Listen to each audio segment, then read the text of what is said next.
Sa sa oras na ito ay nais kong basahin na rin ang verse na ating gagamitin. At ito'y hango sa 1 Corinthians chapter 6, verse 9, at hanggang sa pagpapatuloy. At gusto kong ituloy yung ating hindi paksa na tinalakay last Thursday, at ipagpatuloy ang bahaging ito. Sa verse 9 ng chapter 6 ng Book of 1 Corinthians, sabi rito, "Or do you not know that the unrighteous will not inherit the kingdom of God? Do not be deceived, neither fornicators, nor idolaters, nor adulterers, nor effeminate, nor homosexual, nor thieves, nor the covetous, nor drunkards, nor revilers, nor swindlers will inherit the kingdom of God. Such were some of you, but you were washed, but you were sanctified, but you were justified in the name of the Lord Jesus Christ and in the Spirit of our God." Praise God. Ang Diyos sa magpala ng mga salitang binasa natin. Sabihin natin muling Amen.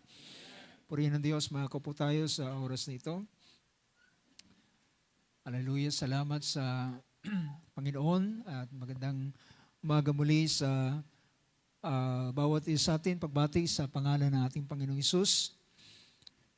Sa oras na ito, inais kong dumulog tayo sa sa paksa na ating pag-uusapan sa oras na ito. At last Thursday ay binigyan natin ng pansin about the entering and inheriting the kingdom of God. Pero ang aking nabigyan lamang ng pansin nung nakaraan is about entering the kingdom of God. It so happened na rin na dahilan meron tayong bisita nung nakaraang Thursday, so ginamit ko yung opportunity na i-prolong yung paksa about entering at hindi ko muna isinama yung inheriting or to inherit the kingdom. Dahil ito po ay magkaibang senaryo sa buhay ng mga mananampalataya. Ito ay dalawang bahaging karanasan, ang pagpasok at ang pag-inherit. So, makita natin sa dalawang verse na binasa natin nung nakaraan. Ito ay sa John chapter 3, verse 5. Pinakita ron ang sagot ng ating Panginoon kay Nicodemus. Sabi niya, "Truly, truly I say to you, except a man be born of water and of the Spirit, he cannot enter into the kingdom of God." So hindi siya makakapasok. So ang paraan ng pagpasok sa kaharian ng Diyos ay sa pamamagitan ng kapanganakan.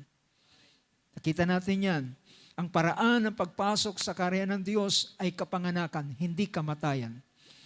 Minsan iniisip ng tao na ang kamatayan ang siyang magiging daan para ikaw ay pumasok sa kaharian ng Diyos.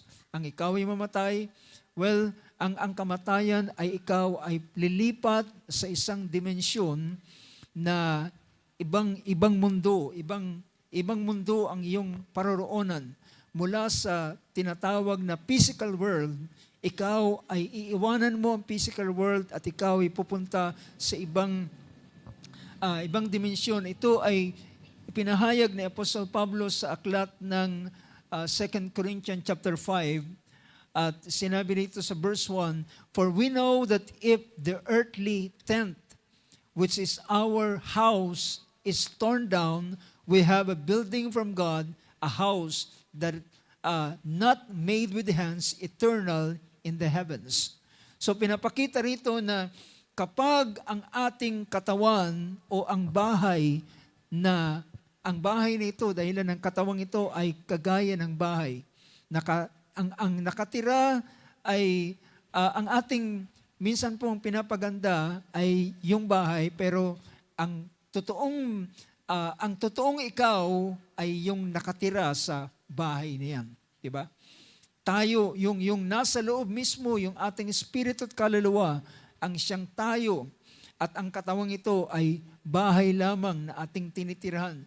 At sabi niya, kapag ang bahay na ito o ang earthly tent na ito na ating bahay ay nasira na, ay meron tayong isang gusali mula sa Diyos, isang bahay na hindi gawa sa kamay, ito ay naghahantay sa sangkalangitan.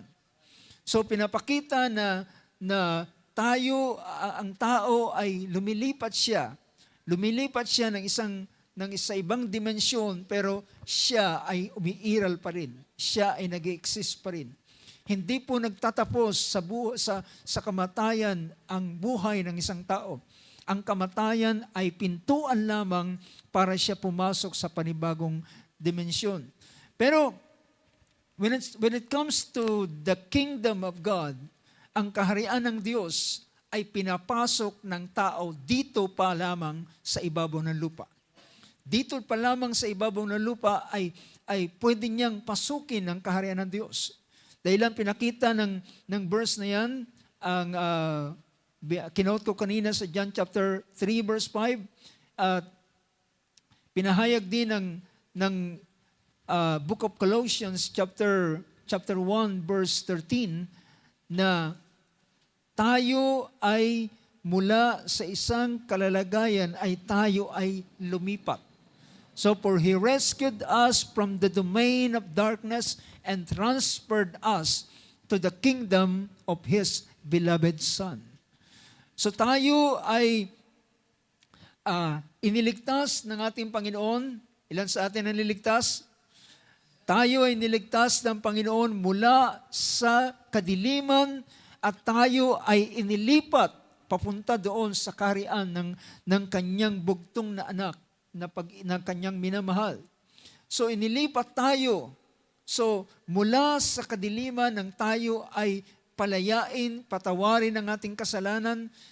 Hindi lamang ito basta pinatawad ang ating kasalanan, yung pagpapatawad sa atin ay siyang nagbukas sa atin ng isang kalalagayan upang tayo ay dalhin ng Panginoon sa dakong iyon. At sa ganitong mga bagay ay merong isang mataas na kalalagayan ang mga anak ng Diyos na binigyan sila ng karapatan. Yan ang sinabi sa John chapter 1 verse 12. Ang sino man na tumanggap sa ating Panginoon ay binigyan niya ng karapatan na maging anak ng Diyos. So this position ay nagbubukas sa iyo upang bigyan ka ng karapatan, at ito rin ang nagbubukas sa iyo upang ikaw ay magkaroon ng karapatan na mag-inherit. Diba?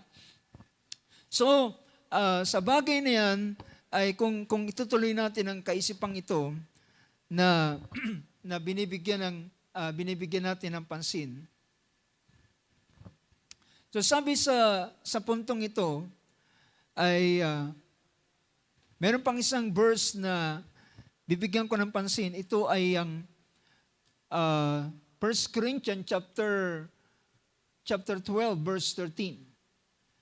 Sa 1 Corinthians 12:13 ay pinakita rito ng verse na yan, for by one Spirit we are all baptized into one body. For by one Spirit we were all baptized into one body, whether Jews or Greeks, whether slaves or free, and we were all made to drink of one Spirit. So yung tinatawag na ginagamit nating kingdom of God, spiritual kingdom of God, ito rin naman ang siyang tinatawag na body of Christ. Katawan ng ating Panginoon na tayo ay inilakip sa katawang ito. Sa pamamagitan ng Espiritu, ito yung sinabi ng John, ng ating Panginoon sa Book of John, na maliban na ang tao ay ipanganak sa tubig at Espiritu ay hindi siya makakapasok. So sa pamamagitan ng Espiritu na ibinigay sa tao, pagkatapos niyang magsisi at siya'y patawarin, mabautismuhan sa pangalan ng ating Panginoon, at siya'y patawarin sa kanyang kasalanan, then binigyan siya ibinigay ang Espiritu Santo, at matapos ibigay ang Espiritu Santo, ito yung kanyang access. Can you say amen to that? Ito yung access ng tao sa kaharian ng Diyos. Ito yung kanyang access. Ito yung magiging daan para siya makapasok at siya ay makabilang doon sa katawan ng ating Panginoon na tinatawag na mystical body of Christ. So tayo ngayon ay miyembro ni Kristo, miyembro ng katawan ng ating Panginoon, miyembro sa kalipunan ng kasama ng mga mananampalataya. Sinight ko nung nakaraan na ang mga mananampalataya ay nagpasimula sila sa 12 apostol, 11, then 120 apostles, 120 souls doon sa upper room na tumanggap ng Holy Spirit, at yun ang naging pasimula ng kapanganakan ng iglesia. So yun ang makikita natin. Ngunit, so ito yung tinatawag na pagpasok. Ito yung pagpasok natin sa kaharian ng Diyos. Pagpasok natin sa katawan ng ating Panginoon.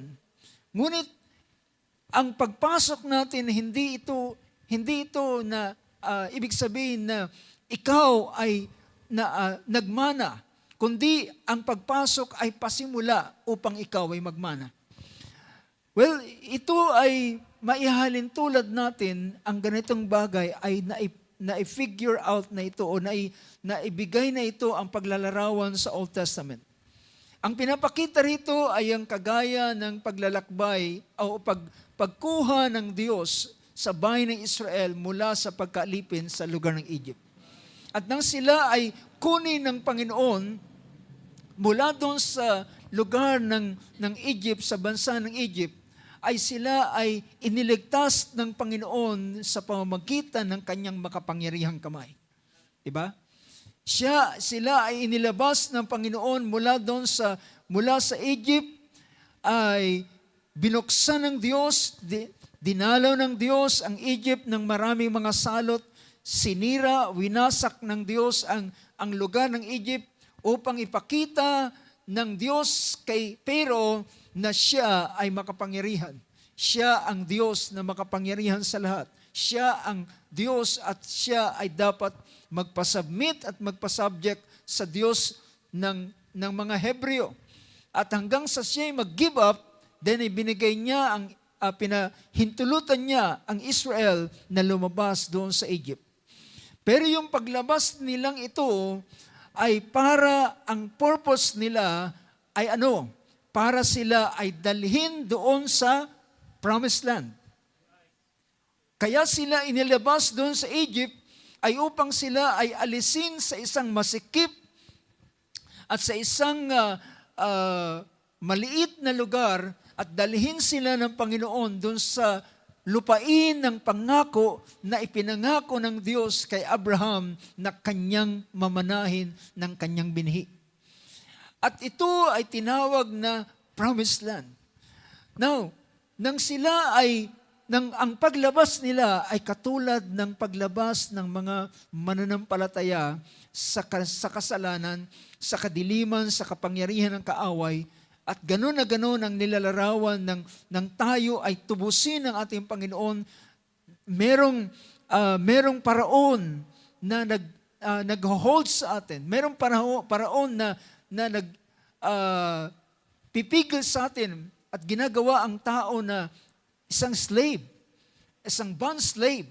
Ngunit siya ay pinalaya at nang siya'y pinalaya, ang paglayang ito ay hindi para maging malaya ka na gawin ang gusto mo, kaya ka pinalaya ay para paglingkuran ng Panginoon.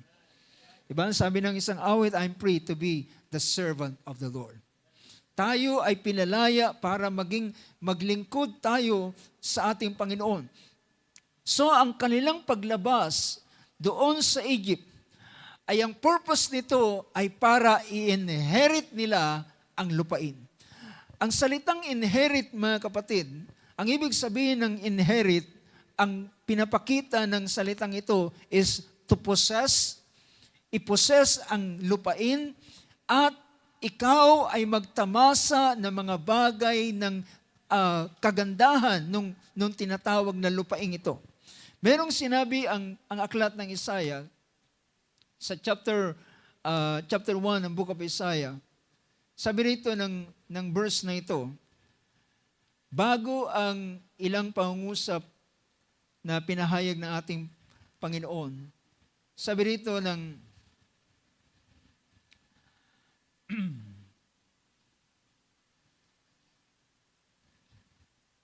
kung pwedeng i-plus nyo yung verse na, if you are willing and obedient, you will eat the good of the land. That's chapter 1.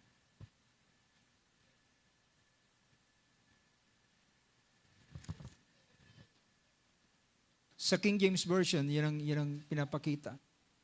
If you are willing and obedient, you will eat the good of the land.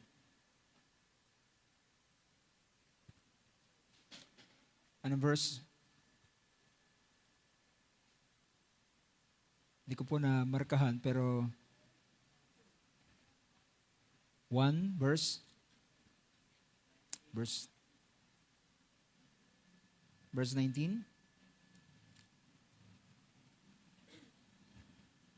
Yeah, verse 19. So sabi dito ng verse na ito, if you consent and obey, you will eat the best of the land. Sa King James Version naman, if you be willing and obedient, you shall eat the good of the land.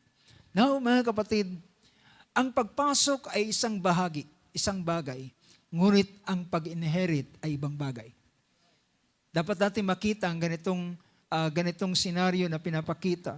So pwede ang tao ay makapasok sa kaharian, pero hindi niya lubos na ma-inherit ang kabutihan ng lupain. Yan ang dahilan, inireserve ko ang bagay na ito dahilan ito ay para sa atin na mga matatagal na sa gawain ng Panginoon, na mga nakapasok na sa karya ng Diyos. So merong mahalagang bahagi.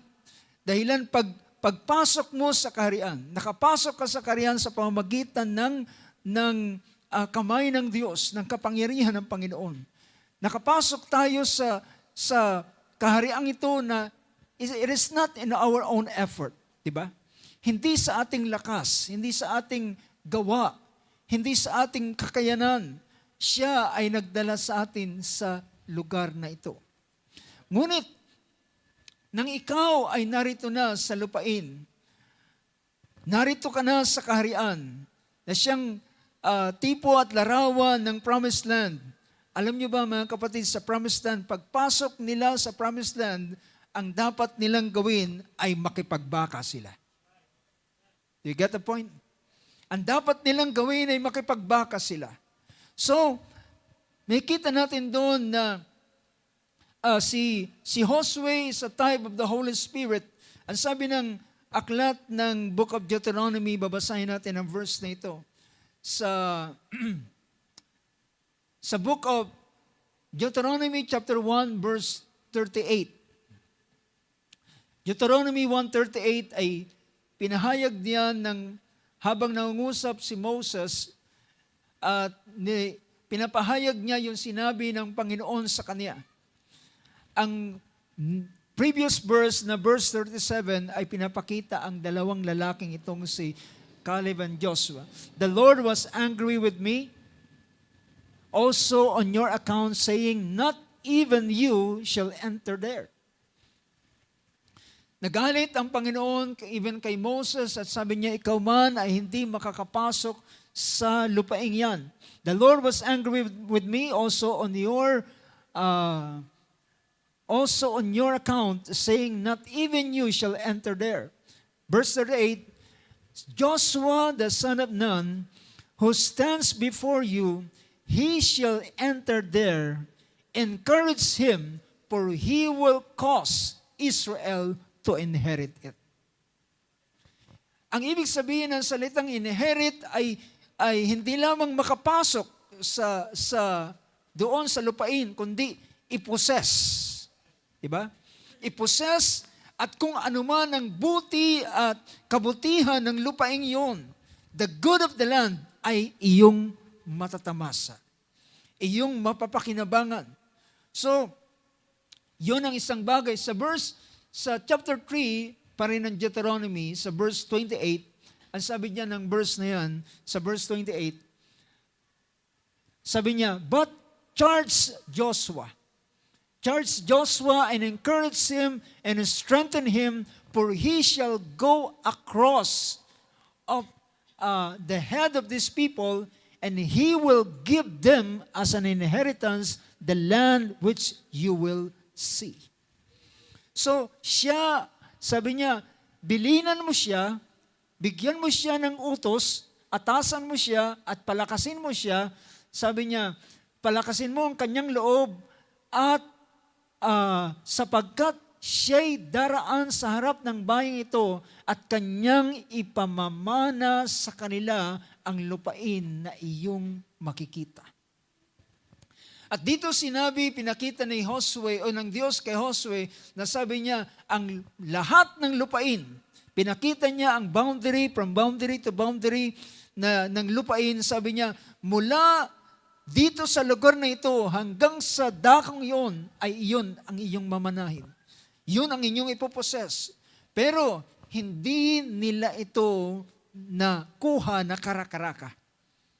At ito ay kanilang pinoses little by little. Unti-unti na kanilang pinoses. So, pinapakita rito na si Josue ay naglalarawan siya o nagtitipo siya sa panahon ng mga mananampalataya ay tinanggap ang Espiritu Santo. Pagtanggap nila sa Espiritu ng Panginoon, and then may mga bagay na inilaan ng Diyos sa bawat mga mananampalataya. Ngunit ang mga bagay na yan ay hindi yan parang bunga na mahuhulog at babagsak na lang sa iyong kandungan at ikaw ay kakain. Ang mga bagay na ito na may kinalaman sa gawa ng Panginoon ay may kinalaman ang iyong pakikipagbaka. So dito, ito ang bagay na pinapakita sa larawang ito. So pinakita ko sa inyo ang tipo nito sa Old Testament ng pag-alis nila sa Egypt at pag-possess nila sa lupain. Ngunit pagdating nila sa lupain ay may mga bagay silang ginawa o pakikipagbaka. Now, bago ko puntahan at gagamit pa rin ako ng ilang mga pangyayari upang maintindihan natin ang kaisipan sa tinatawag na pagpopossess or pag-inherit. Isa sa gusto kong gamitin ay minsan na nating binigyan ng pansin sa buhay ng dalawang anak. Dalawang anak, ang tinutukoy kong dalawang anak na ito ay si Esau at si Jacob. Si Esau at si Jacob ay kapwa sila anak. Can you say amen to that? Sila ay kapwa anak. At sila ay, sabihin natin, meron silang karapatan dahil sila ay mga anak. Pero ang merong lubos na karapatan ay alam natin ay si Esau. Ngunit dahilan sa bagay na kanyang paraan ng kanyang pamumuhay na kanyang ginawa, dumating ang panahon na tingnan natin ang sinabi na aklat ng Hebrews. Hindi ko na elaborate ang buhay ni Esau. Alam na natin yan at nabigyan na natin ng pansin sa mga nagdaang panahon. So to save time, sabi rito ng aklat ng Hebrews chapter 12. Hebrews chapter 12. Sa Hebrews chapter 12 ay pinakita ang ganitong bagay. Sabi sa verse 15. Sa verse 15 sabi niya, napakaingatan na baka ang sino may di makaabot sa biyaya ng Diyos. Baka kayo'y bagabagin ng anumang ugat ng kapaitan na sumisibol at dahil dito'y mahawa ang marami. Verse 16, baka magkaroon ng sinumang makikiapid o mapaglapastangan gaya ni Esau na sa isang pinggang pagkain ay pinagbili ang kanyang sariling pagkapanganay. Next verse. Sapagkat nalalaman ninyo na bagamat pagkatapos ay ninasa niyang magmana ng pagpapala, siya'y itinakwil. Pasanin ninyo ang verse na ito sa verse 16. Verse 16. And that there be no immoral or godless person like Esau, who sold his own birthright, na ipinagbili niya ang kanyang sariling pagkapanganay dahilan sa isang mangkok na pagkain. Verse 17, for you know that even afterwards, when he desired to inherit the blessing, when he desired to what? To receive the blessing, to possess it. When he desired, nang gusto niya na inherit ang blessing, he was rejected. He was rejected for he found no place for repentance, though he sought for it with tears. So dito, makikita natin ito ay isang warning na ipinakita ni Apostol Pablo na ang isang katulad ng anak na ito na nasa kanya ang karapatan ay pwedeng hindi niya maposes o makuha yung blessing dahilan may mga bagay, dahilan ito sa paraan ng pamumuhay na kanyang ginawa. Tinawag dito na sabi niya, lest there be immoral or godless. Ang King James Version, tingnan natin ang King James Version. Let there be any fornicator or profane. Yung salitang profane ay pinapakita rito ay ang hindi pagpapahalaga sa mga bagay ng Diyos. Profane person. Yung mga banal na bagay ay hindi niya binigyan ng halaga. Alam natin kung anong ginawa ni Esau. Siya ay lumakad ng isang buhay na hindi karapat-dapat para sa pagpapala.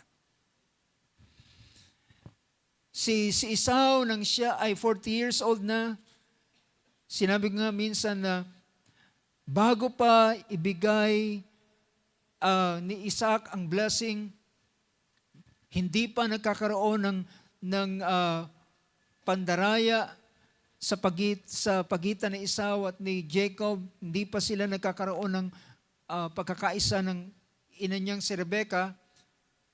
Ang previous verse, si Esau ay nag-asawa ng 2 Hiteo. At ito ang nag-disqualified sa kanya para sa blessing. Ito ang nag-disqualified sa kanya para doon sa pag-inherit ng blessing, pag-possess ng blessing na ito. So, that's the reason, pagdating dito sa verse ng 1 Corinthians, sa 1 Corinthians na binabasa natin, sa verse 6, or chapter 6 rather, sa chapter 6, sa verse 9, ay pinakita roon ang verse na ito. Sabi niya, or do you not know that the unrighteous will not inherit the kingdom of God? Nakuha niyo ba mga kapatid? The unrighteous will not inherit. The unrighteous will not inherit the kingdom of God. Do not be deceived, neither fornicators, nor idolaters, nor adulterers, nor effeminate, nor homosexuals, nor thieves, nor covetous, nor drunkards, nor revilers, nor swindlers will inherit the kingdom of God. Basahin natin sa Tagalog. Balikan natin yung verse 9. Sabi niya, hindi ba ganinyo nalalaman na ang mga liko ay hindi magsisipagmana ng kaharian ng Diyos. Huwag kayong padaya. So, ang bahaging ito ay warning na ipinahayag ni Apostol Pablo, huwag kayong padaya. Huwag isipin ng isang tao na siya ay, sabihin natin, siya isang born again o nakapasok sa kaharian ng Diyos. Well, ang pagkapasok ay mainam, pero meron bagay na ibinilin si Apostol Pablo na sabi niya, ang mga unrighteous. So ang lahat ng mga ito, nalalaman, sabi niya, hindi ba ninyo nalalaman na ang mga liko ay hindi magmamana ng kaharian ng Diyos? Huwag kayong padaya kahit ang mga mapakiapid, mga mananamba sa Diyos-Diyosan, mga ngalunya, mga nangbababae niyang nakikiapid sa kapwa lalaki, magnanakaw, masasakim, mga manglalasing, mapagtungayaw, manlulupig, ay hindi magmamana.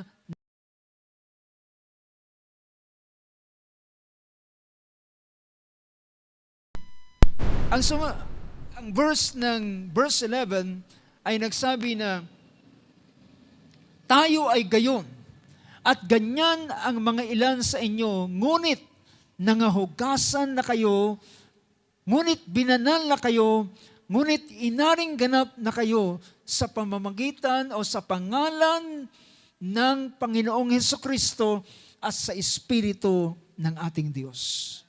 So dito naganap yung paghuhugas sa pamamagitan ng bautismo sa pangalan ng ating Panginoon at sa Espiritu Santo na tinanggap ng bawat isa. So ganyan ang dating buhay ng bawat isa. So lahat ng mga pinakita, in-enumerate ni Apostol Pablo, ganon ang buhay ng mga mananampala ng tao bago siya inabot ng Panginoon. Ngunit sila ay nilinis, sila ay hinugasan, sila ay pinabanal upang sila ay magkaroon ng karapatan na magmana, magposes ng kaharian ng ating Panginoon. At sabi niya, but you were sanctified. Yung salitang sanctified ay inihiwalay, pinabanal, at siya ay dedicated lamang o nakatalaga lamang para sa paglilingkod sa Panginoon. But you were justified in the name of the Lord Jesus Christ and in the Spirit of our God. Now, ang purpose nito upang sila, ang paglilinis na ito upang hindi na nila balikan pa ang dating paraan ng pamumuhay na ito. Now, pansinin ninyo, sa panahon ng ang Israel ay nakapasok doon sa Promised Land. Nang sila nakapasok doon sa Promised Land at na una nilang nagapi ang Jericho. At pagkatapos nilang magapi ang Jericho, mga kapatid, yun ay unang bahagi, unang, sabihin natin, unang yugto ng kanilang paikipagbakat, sila'y nagtagumpay. Ngunit, nang itutuloy nila yung pagpoposes, yung pag-inherit doon sa lupain ng pangako, well, merong nasumpungan na isang taong si Achan. At si Achan ng kanyang kunin ang isang Babylonish garment, isang scepter, at yung wedge na ito ay itinago niya doon sa kanyang tolda, inihukay doon sa kanyang ilalim ng kanyang tolda, tinakpan ng carpet. Pero alam niyo kung ano nangyari? Hindi nila na ipagpatuloy na i-possess ang lupain. Dahilan merong kasalanan. At ang ginawa ng Panginoon ay inilantad si Achan at ipinahayag siya sa harapan ng mga tao at inilantad kung ano ang kanyang ginawa at siya ay inalis ng Panginoon doon sa lupain ito. siya'y namatay at hindi siya nakapagpatuloy sa pagposes ng lupain. So makikita natin ang ganitong senaryo na pinapakita ng banal na kasulatan paano sa pag-inherit. Well, ang kaligtasan, mga kapatid, ito ay ibinigay ng Panginoon sa atin. Ang kaligtasan ay isa ring inheritance. Can you say amen to that? Ang kaligtasan ay isa ring inheritance. Ito ay mana at ang manang ito ay tinanggap natin by birth. Merong tinatawag na inheritance na sabihin natin, ito ay ipinapasa ng isang magulang sa kanilang anak na wala silang kahirap-hirap. Diba? Kapag ang isang ama o magulang ay merong possession, merong pag-aari, at ipamamana nila ito sa kanilang anak. So, namamana nila yung pag-aaring ito by virtue of their birth, na sila ay anak ng kanilang magulang. Pero hindi nila pinagpagalan ito. Ito ay ibinigay lamang sa kanila. Gaano man kalaki ang lupain, gaano man kaganda ang bahay, ay ipinamamana sa kanila na wala silang kahirap-hirap. Well, ganun po ang kaligtasan sa bawat isa sa atin. Tinanggap natin ang kaligtasan. May mga pangungusap sa banal na kasulatan na may mga taong nagtatanong sa panahon ng ating Panginoon. Sabi niya, what shall I do to inherit eternal life? Ano ang dapat kong gawin para magmana ng buhay na walang hanggan? Ang sagot ng ating Panginoon, kung nais mong mabuhay, sabi niya, gawin mo ang kautusan. At sabi niya, alin-alin. So, sinabi ko ano mga kautusan. At sabi ng isang binata, lahat ng yan ay ginagawa ko mula pa sa aking pagkabata. Pero sabi niya, ang sabi ng Panginoon, kung nais mong maging sakdal, ibenta mo ang lahat ng iyong pag-aari. At sabi niya, at sumunod ka sa akin. So yung pagsunod sa ating Panginoon, yung pananampalataya sa Kanya ang magiging daan to inherit eternal life. Sa pamamagitan ng pagsunod sa ating Panginoon, yun yung karapatan na ibinigay sa bawat isa. Yun yung karapatan na ibinigay. Ang karapatan na maging anak ng Diyos ay ito isang karapatan upang makuha natin o matanggap natin ang kaligtasan. Na ito ay hindi natin pinagpagalan, hindi natin binayaran. Ito ay libreng ibinigay sa bawat isa atin. But brothers and sisters, merong tinatawag sa banal na kasulatan. Gusto kong tingnan natin ang aklat ng Mark. Mark chapter 10. Mark chapter 10. Nakakasunod ba kayo mga kapatid? So sabi rito sa Mark chapter 10, matapos ang ating Panginoon ay matapos yung pangyayari doon sa rich young ruler, sa Mark chapter 10, ay verse 21 ng chapter 10 ng book of Mark. Sabi rito, looking at him, Jesus felt a love for him and said to him, one thing you lack. Sabi niya, one thing you lack. Go and sell all you possess and give to the poor, and you will have treasure in heaven, and come and follow me. But at these words, he was saddened. Nalungkot siya.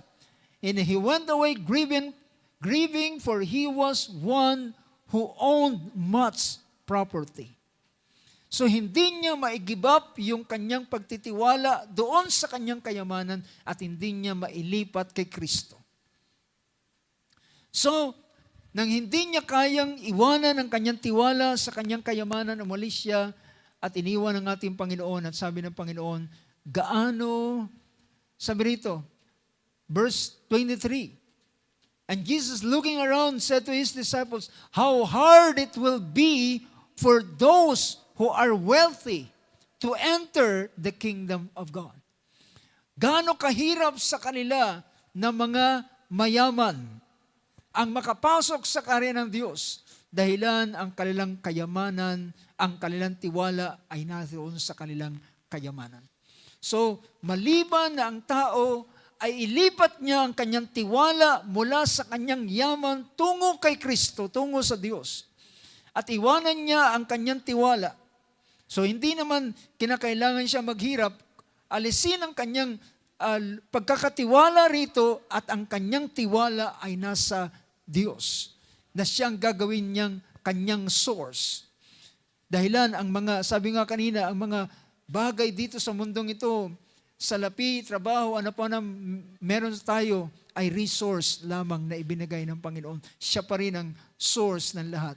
Dahilan kapag ang source ang nawala, yung mga resources mo ay mawawala rin. Di ba? Dahilan siya ang pinaka-source. At sa isang iglap ay pwedeng, kagaya ng naranasan ng mga mayayaman sa California, dahilan ng kanilang, yun lamang ang kanilang source. Pero dito pinapakita ng ating Panginoon, gaano kahirap ang isang tao na makapasok sa kaharian ng Diyos na nagtitiwala sa kanilang kayamanan. Yan ang isang version ng chapter ng Book of Mark. Then, sabi rito, the disciples were amazed at His words. Namangha ang mga disipulo. But Jesus answered again and said to them, children, how hard it is to enter the kingdom of God. It is easier for a camel to go through the eye of a needle than for a rich man to enter the kingdom of God. They were even more astonished. So matapos salitain ng Panginoon ang ganitong pangusap, mas lalo silang nanggilalas na namangha sa statement na ito. Dahilan, sabi niya, ngayon ang tanong ng mga disipulo sa verse 26, they were even more astonished and said to Him, then who can be saved? Ngayon, sabi niya, Panginoon, sino ang maliligtas? Looking at them, Jesus said, with people, it is impossible, but not with God, for all things are possible with God. Alam niyo ba kung anong tinutukoy dito? Kung sa tao ay mahirap iwanan ang pagtitiwala sa kayamanan, ngunit sila na mga itinalaga ay kaya nilang iwanan ang kanilang pagtitiwala sa anumang bagay at ilipat kay Kristo. For God, but not with, sabi niya, with people it is impossible. Sa tao ay imposible ito, ngunit hindi sa Diyos, sapagkat sa Kanya ay walang bagay na imposible at walang bagay na mahirap. Praise God. Now, sabi rito, verse 27, verse 28, and then Peter began to say to Him, sabi niya, Lord, behold, we have left everything and followed you. Minsan, akala natin si Pedro ay mahirap dahilan na nangingisda lamang siya. Pero mga kapatid, ito ay kanilang business. Malalaki, pangmalakihan ang business na ito. So kung lambat-lambat lamang siguro, madaling iwanan. Pero ito ay talagang kanilang kabuhayan mismo. Meron silang mga dahilan ang Sea of Galilee ay lugar na malapit sila. Si Pedro ay taga Bethsaida, if I'm not mistaken. So malapit sila sa Sea of Galilee at ang Sea of Galilee ay mayaman sa mga tawagin natin mga lamang dagat. At yun ang nagiging source ng kanilang buhay. At iniwanan nila, sabi ni Peter, kung simple lamang ang bagay na ito na iniwanan ni Pedro, siguro wala wala siyang, sabi pa nga, wala siyang K para ipagmalaki ang ganitong bagay. Kung nag-iwan ka ng isang lambat, gaano ang isang lambat? Pero sabi niya, Peter began to say to him, "Behold, we have left everything and followed you." We have left everything and followed you. Iniwanan namin ang lahat at sumunod kami sa iyo. Then sumagot naman ang ating Panginoon, "Truly I say to you, there is no one who has left house, brothers, or sisters, or mother, or father, or children, or farms, for my sake and for the gospel's sake. Sino man na mag-iwan ito alang-alang sa akin at alang-alang sa Ebanghelyo, ay sabi niya, but that he will receive 100 times. Sino man na nag-iwan ay tatanggap sila ng 100 bahagi. 100 times. So multiply it 100 times. So hindi ito multiply, hindi lamang to times 2. Multiply it in 100 times. Ganon ang inilaan ng Panginoon sa sino man na mag-iiwan para sa Kanya. Wala akong narinig na amen. Tama ba mga kapatid? Ang ating Panginoon ay handa niyang tumbasan, di lamang tumbasan, 100 times ang kanyang kayang ibigay sa anumang bagay. Sabi rito, but that he will receive 100 times as much now in the present age. So dito sa ganitong bagay ay lahat ng ginagawa at ibinibigay ng isang alagad at ito'y para sa Panginoon, sa kasalukuyang panahon ay tatanggap ka ng kagantihan sa bagay nito. Sa kasalukuyang panahon. But that he will receive 100 times as much now in the present age, houses, brothers and sisters and mothers and children and farms, along with persecution, and in the age to come. At sa darating na panahon ay buhay na walang hanggan. Now, don't misunderstood that this eternal life ay hindi po ito yung tinatawag na sabihin natin na parang pinagpagalan ng isang tao ang kaligtasan. Well, given na ang mga disciple na ito ay sila ay ligtas. Pero meron pa silang bagay na tatanggapin na hindi kukupas. Ito yung tinawag ni Apostle Pedro sa 1 Peter chapter 1. Sabi nito ng chapter 1 Peter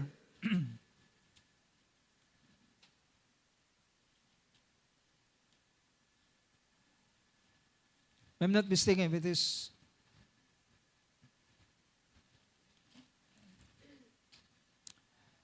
tingnan natin ang bahagi ito sa 1 Peter. Sa verse 3 ng chapter 1 ng 1 Peter, "Blessed be the God and Father of our Lord Jesus Christ, who according to His great mercy has caused us to be born again to a living hope, na tayo ay pinanganak niya sa isang buhay na pag-asa sa pamamagitan ng pagkabuhay ng ating Panginoong Jesucristo." So, kaya ito isang buhay na pag-asa dahilan ito ay ang sandigan nito ay ang pagkabuhay ng ating Panginoon.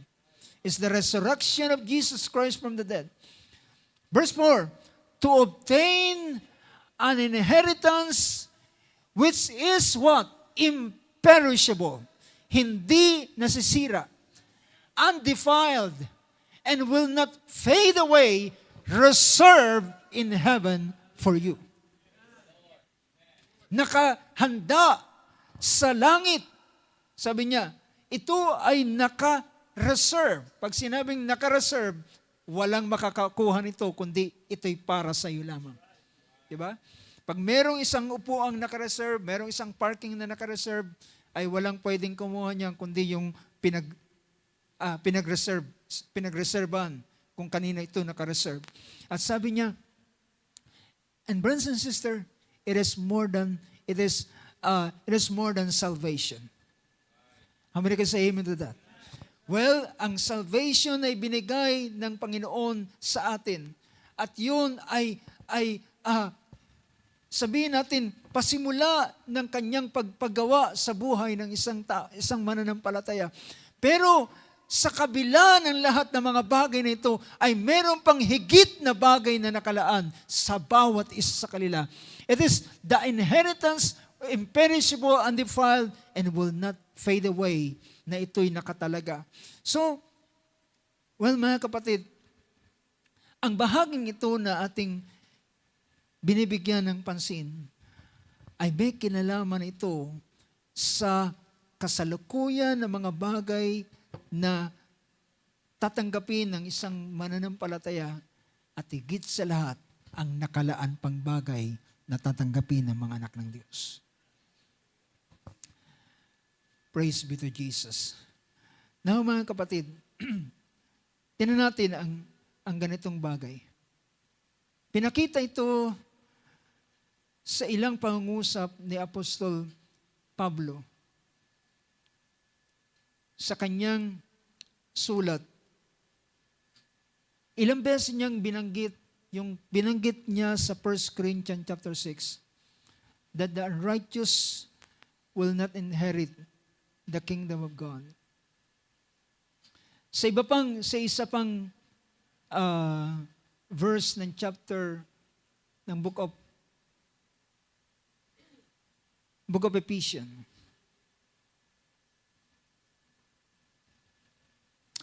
Sa book of Ephesians chapter 5,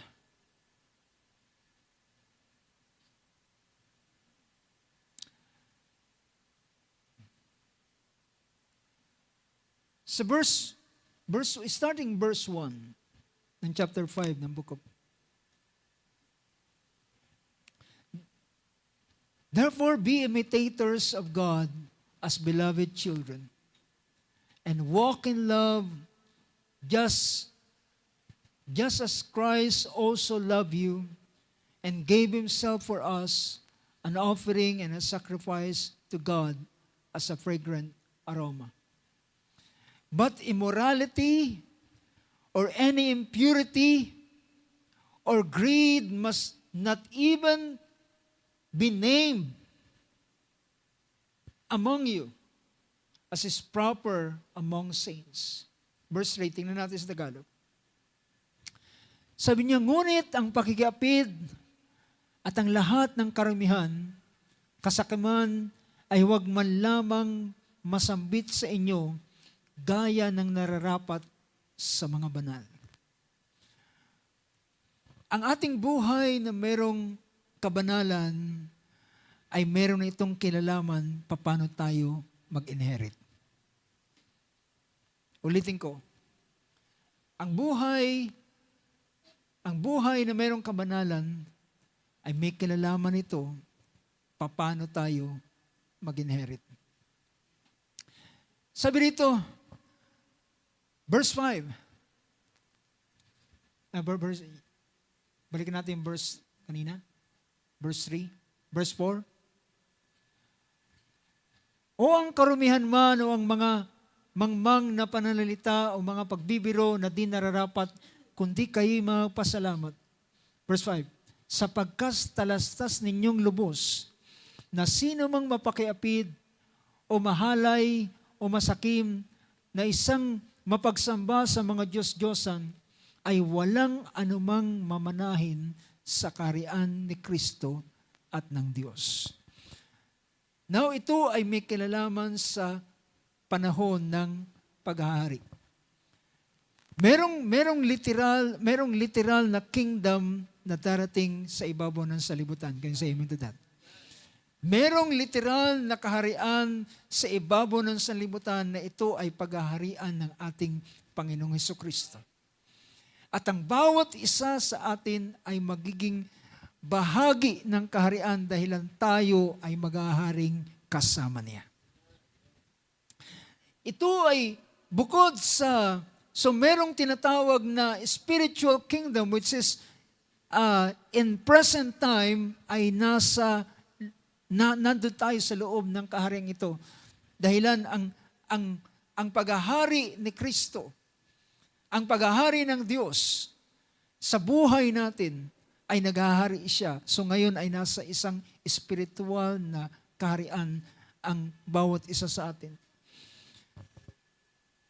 Ngunit merong isang literal na kaharian na darating na yun ay ipinangako ng Panginoon na ang bawat isa na ngayon na kanyang pinaghaharian ay maghahari din namang kasama niya sa araw na yun.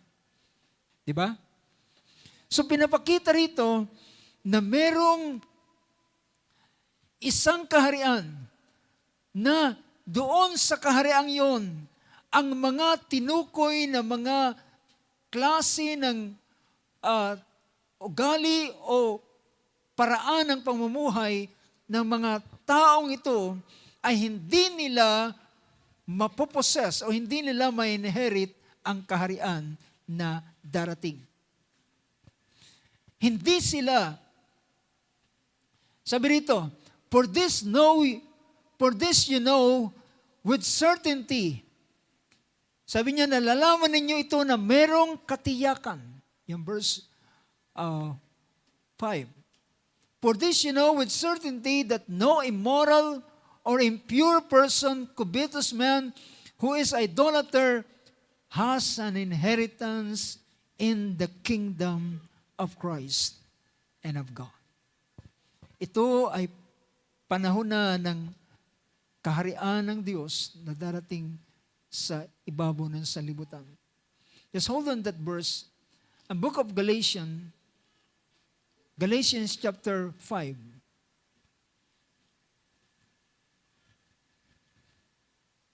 Galatians chapter 5.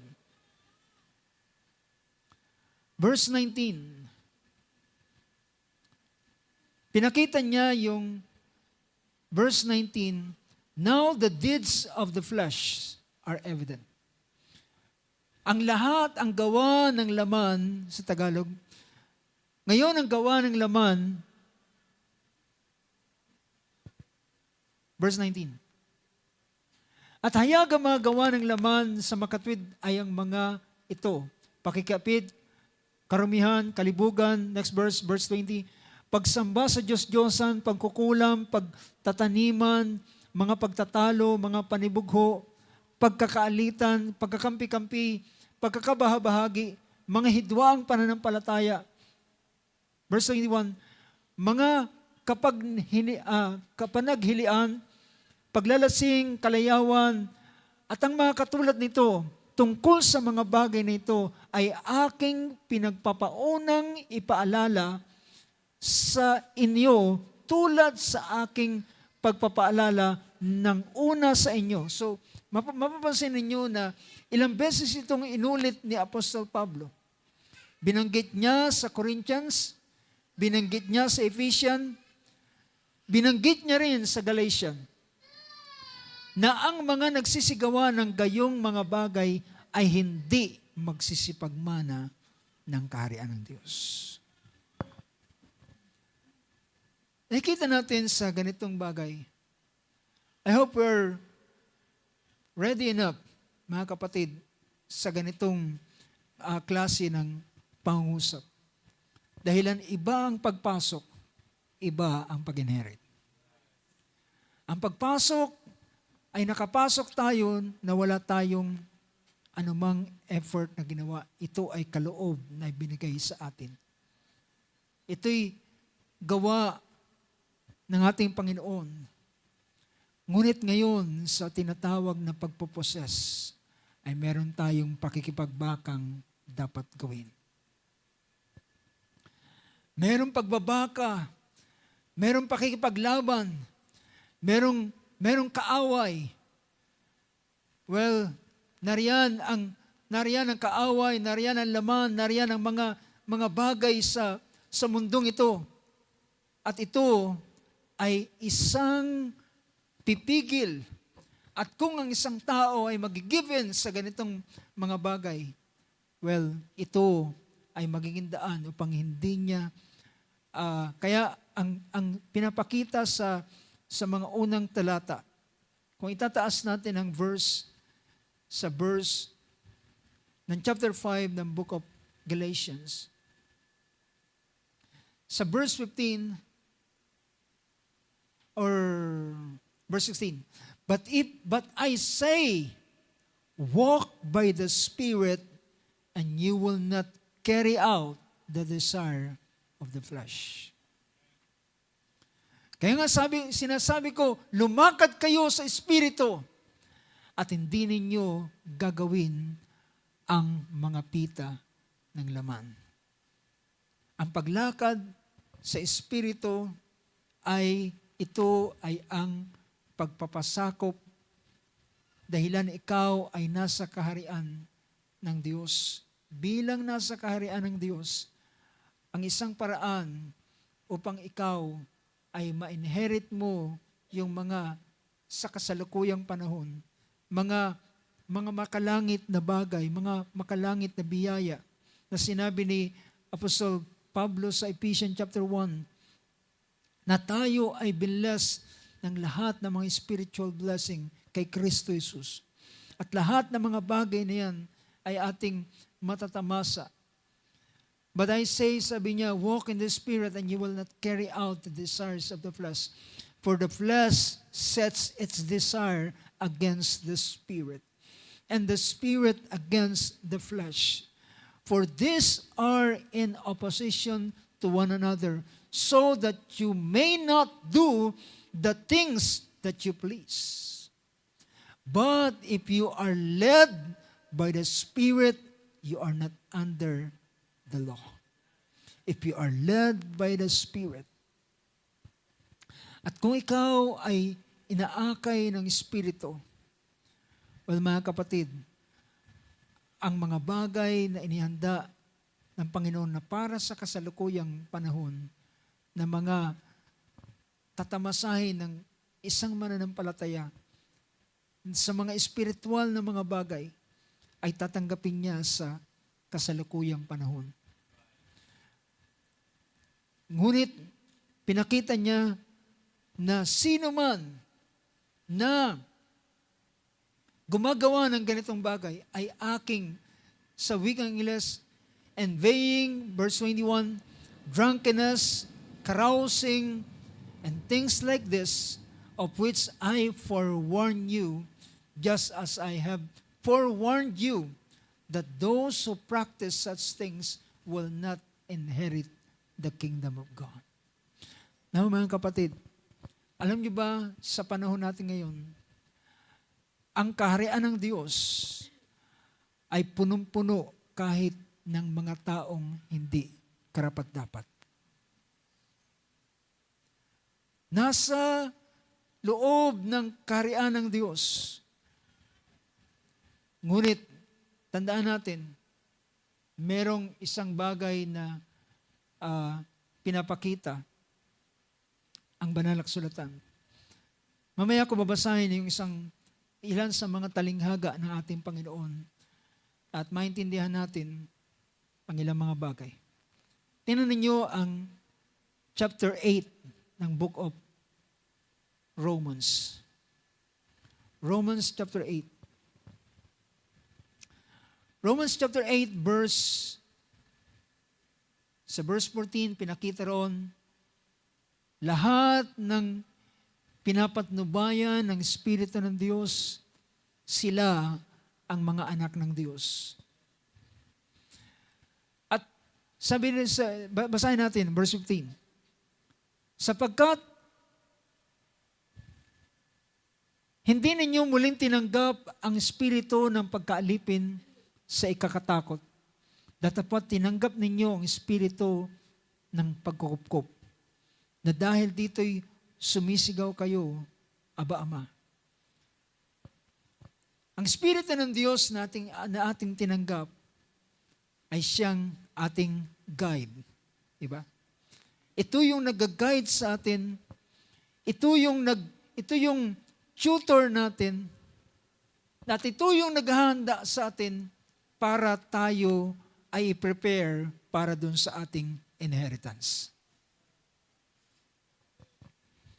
Ito yung tutor na ito ay siya ang nakakaalam ng lahat ng mga bagay na dapat nating maging buhay, ugali, habang tayo ay narito sa ibabaw ng salibutan, upang tayo ay gawing ihanda tayo at maging marapat tayo para doon sa inheritance na inihanda para sa atin.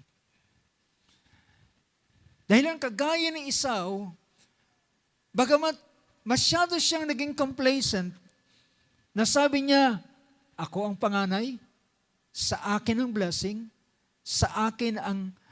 nasa akin ang karapatan, hindi ito pwedeng mawala sa akin, kaya masyado siyang kampante, binenta niya, nag-asawa siya, pero hindi niya alam, pag sa panahon na na-inherit ang blessing, ay hindi pwedeng magmana ang hindi karapat-dapat. Hindi pwedeng magmana ang walang concern doon sa purpose. Diba? Hindi naging concern, hindi naging wise si Esau doon sa purpose ng Diyos. Ngunit si Jacob ay inihanda niya ang kanyang sarili para sa ganitong bagay, and he become very obedient doon sa kanyang sa gusto ng kanyang magulang, na ingatan ang kanyang sarili at lumakad, at hindi, bagamat maraming magaganda sa lugar ng Kanaan, pero siya ay nagintay sa takdang panahon. Kaya sabi rito, ang verse na yan, ang tinanggap nating espiritu ay hindi espiritu ng mundo. Kung ang tao ay merong espiritu ng mundo, lahat ng bagay ng mundo rito, sa mundong ito, yan ang kanyang nanasain. Pero, ang espiritu na nag-create ng desire sa atin ay espiritu ng Diyos, banal na espiritu na naglalagay ng holy desire at inaakay tayo sa ganitong bagay. At titingnan natin, at sabi rito, ang espiritong yan na ating tinanggap ay espiritu ng anak. Dahilan ito espiritu ng anak, at tatantawag dito ay espiritu ng pagkukup-kup. Spirit of adoption. Ang spirit of adoption ay ihanda ka para doon sa panahon ng adoption. Alam natin yan na merong dalawang bahagi na adoption. Yung huling bahagi ng adoption, at ito ay to possess, o yung ilagay ka sa mataas na posisyon. Matapos na ikaw ay masumpungang karapat-dapat. So this is the spirit of adoption. What we have received is the spirit of adoption as sons, by which we cry. So ito yung naglalagay ng desire na maging malapit sa Ama, sumigaw, Abba Father. Verse 16, the Spirit Himself testifies with our spirit that we are children of God. Mga kapatid, hindi lamang nito sinasabi na anak ka ng Diyos, kundi ang sabi ay ganito, anak ka ng Diyos, kaya dapat mong ingatan ang iyong sarili. Anak ka ng Diyos at lumakad ka bilang anak ng Diyos. Kung ikaw ay anak ng hari, dapat kang lumakad bilang anak ng hari. So ito yung nagtatestify. Hindi ka dapat mamuhay ng buhay ng mundo dahilan ikaw ay anak ng Diyos. Live. Mabuhay ka. The Spirit Himself testifies that with our spirit that we are the children of God. And if children ears, also heirs of God and fellow heirs with Christ. At ang sumunod na pangusap, if indeed we suffer with Him, so that we may also be glorified with Him. Kaya nga sabi niya, makipagtiis tayo na kasama niya. Makipagtiis tayo na kasama niya upang tayo rin naman ay maluwalhating kasama niya. Yung verse na binasa kanina, kung ano siya ay magiging gayon tayo. Kung ano siya ay magiging gayon tayo. Hindi natin alam kung magiging ano tayo sa kasalukuyan. Ngunit isang bagay ang ating nalalaman, sa panahon na siya ay mahayag, tayo ay magiging katulad niya. Kung ano ang kanyang posisyon doon sa kahariang yun, ay magiging gayon tayo. But brothers and sisters, may mga tao na hindi sila magpoposes ng inheritance na ito.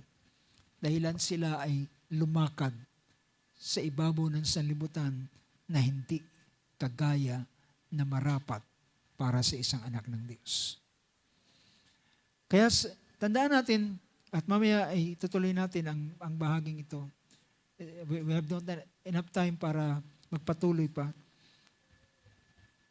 Sabi rito, if indeed we suffer with Him so that we may also be glorified with Him, for I consider that the suffering of this present time are not worthy to be compared with the glory that is to be revealed to us. Ang kalawalati ang nag-aantay sa atin ay hindi maikukumpara sa yung pagtitiis na ating tinitiis ngayon sa kasalukuyan ay hindi pwedeng itumbas doon sa kalawalatiang nag-aantay sa atin. Alam niyo ba bakit darating ang panahon, meron sinabi ang banal na kasulatan na may mga tao that there will be weeping and gnashing of teeth in that place. Dahilan sa laki ng paghihinayang. Sasabihin nila, kung alam ko lang na ganito ang katumbas, sana iniwanan ko ang bagay na yun. Tutuloy natin ang bahaging ito, mga kapatid, at meron tayong mga talinghaga na bibigyan ng pansin mamaya. At ito ay mga talinghaga na sinabi ng Panginoon na may mga tao sa araw na yun, gagapusin sila, itatapon sila sa kadiliman, at doon ang pagngangalit, ang pagtangis at pagngangalit ng mga ngipin. Ito ang labis nilang panghihinayang. Dahilan, kahit sila umiyak kagaya ni Esau, ay hindi na nila makukuha pa ang inheritance. Yon ang isang nilalarawan. Iwanan ko lang ang isang verse, mga kapatid, at tayo magtatapos. And let's pray at let's continue this afternoon. Sabi ng chapter 4 ng book of Ephesians,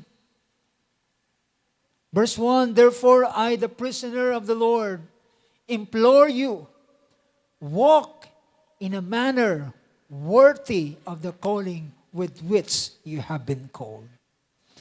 Basahin natin sa Tagalog.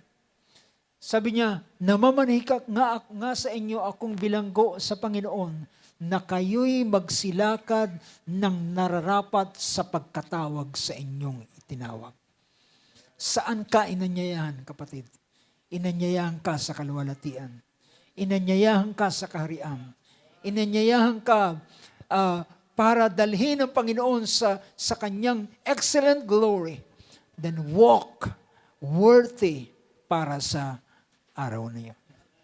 Praise God. Palakpakan natin ating Panginoon. Tayo tumayo sa oras na ito. Praise God. Hallelujah. Awitin natin yung awit na I am washed, I am sanctified.